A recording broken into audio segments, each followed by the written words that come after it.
Welcome back from an ad break. Now let us continue by looking at our application questions. Firstly, we are given a picture of how to insert a SIM card. So write the detailed instructions on how to insert a SIM card in a cell phone according to the given context. So now firstly, let us look at the picture and write the instructions. Now you can switch the cell phone off. This is the first step. It means we need to switch off the cell phone. Thereafter, use a pin to remove the SIM card holder. We are at picture number 2, so we are using the pin, whereby now it will assist us to take off the SIM card holder. Then step number 3, here it shows the SIM card coming off from the cell phone. Thereafter, you are to insert the SIM card in the SIM card holder. So we are at picture number 4. So there we are inserting the SIM card into the SIM card holder. Then number 5, you insert back the SIM card holder with the SIM card in it. So the SIM card is already in. So now we are placing back the SIM card holder into the cell phone. And thereafter, the last step, now you can switch on your cell phone and it will be ready to be used.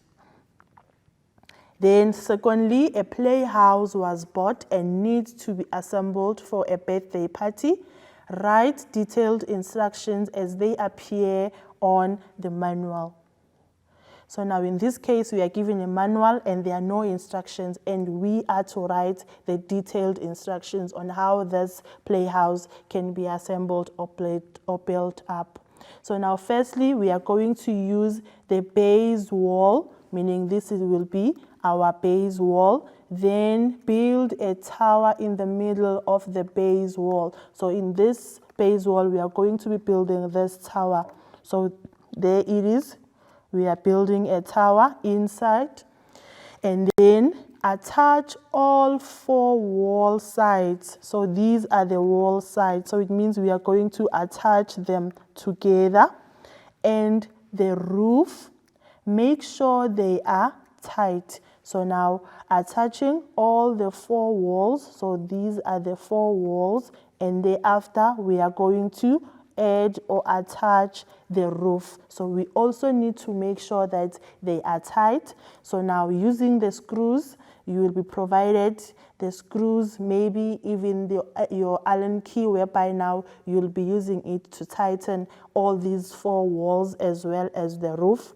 And then after, we can see that on this last picture, the roof has already been attached to the 4 side walls. Then the next step that we need to do now is to insert the 4 side build structure to the base wall. Remember, the base wall is what we have started with at picture number 1, and then here it is. It's a base wall and it has a tower inside that it will balance the side walls together with the roof. So now we can attach these side walls that have been added with the roof on the base wall, so that we can have a full assembled diagram. Right, now looking at the next example, it says here a side lamp is to be assembled. Write the detailed instructions as they appear on the manual on how it can be assembled. Right, so let us look at the instructions. So firstly, you attach the 3-leg stand to the caster and tighten in a clockwise direction. So it means we are here. This is number 1. So this is our 3-leg stand to the caster. So here we are. It's either it goes up or down as long as it will be attached together. And thereafter, we attach the detachable hub. So this is our detachable hub. We attach it. Yes. And then join the globe holder. So this is our globe holder, which is number 4. You are going to join it to the caster and tighten at a clockwise direction. So we'll be joining this all together. Then insert the globe. There we are. We are at step number 5. So you insert the globe in the globe holder and you tighten the globe in a clockwise direction. And then you are going to plug the cord into the socket. Here we are. This is step number 6. After you have attached all these parts, so now you will have to switch on the cord in order for us to see whether the study lamp is working or it's not. So now this will be the last step, whereby now you will plug the cord and test if your lamp is working.